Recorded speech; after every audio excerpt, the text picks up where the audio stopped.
Chisaka G Zikanzi oh Ari youngest ngapela ndesako G Chero ndikamira ndesako BTK Ari youngest the baddest Gudo guru beta muskwe Do kuti vese vakutye Do vandikatsa use Vakandituka vafana ndipate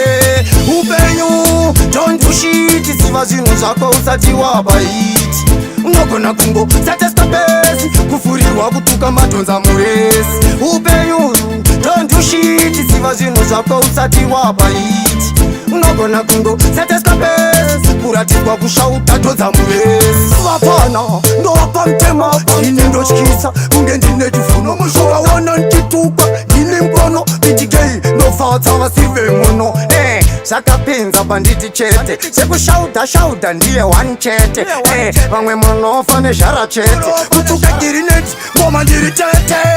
Upenyu don't bullshit Siva zvinhu zvako usati wabaiti Unogona kungo satesta besi Kushauta madhonza murese Upenyu don't bullshit Siva zvinhu zvako usati wabaiti Unogona kungo satesta besi Varatidzei kuri dhonza murese Vari kuimba vamwe vari kutenga mota Matsaga ndovagota Avatange vafunga vandituka Inini ndosiya vese vakanoka Inini ndiri motedhiziri Handifunduke vafana vanotumira mbinjiri Girineti ndovatunga unge njiri Apatani ngomabasa shisakakudiri Don't do shit sakadapa Kuita zvinhu usina kufunga zvisina kumborongwa Nyango marikati upenyu don't do shit usafurirwe Zvimwe zvacho ramba usaterere usagumirwe Nyango marikati ndati vamwe ndevasuro vamwe ndevanesuro Inini nengoma ndindaine chigaro handidzi zvekumhanya pachigaro ndovagara kuita ngechiharo hasha dzacho kutogela bengula Vakundisaisa ndosiya ndavaskela Vakasara kunge mafone motorola Isusu tanakange waiti yamarula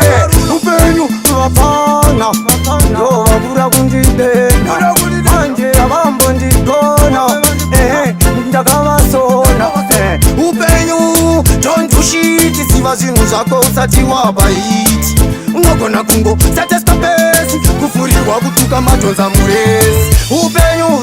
don't bullshit Siva zvinhu zvako usati wabaiti Unogona kungo satesta besi Kuratidzwa kushauta dhodza muresi Vapana ndovapa mtema Ine ndotyisa kunge ndine chifuno Ukaona ndituka ndine mkono BTK ndofatsa vasive muno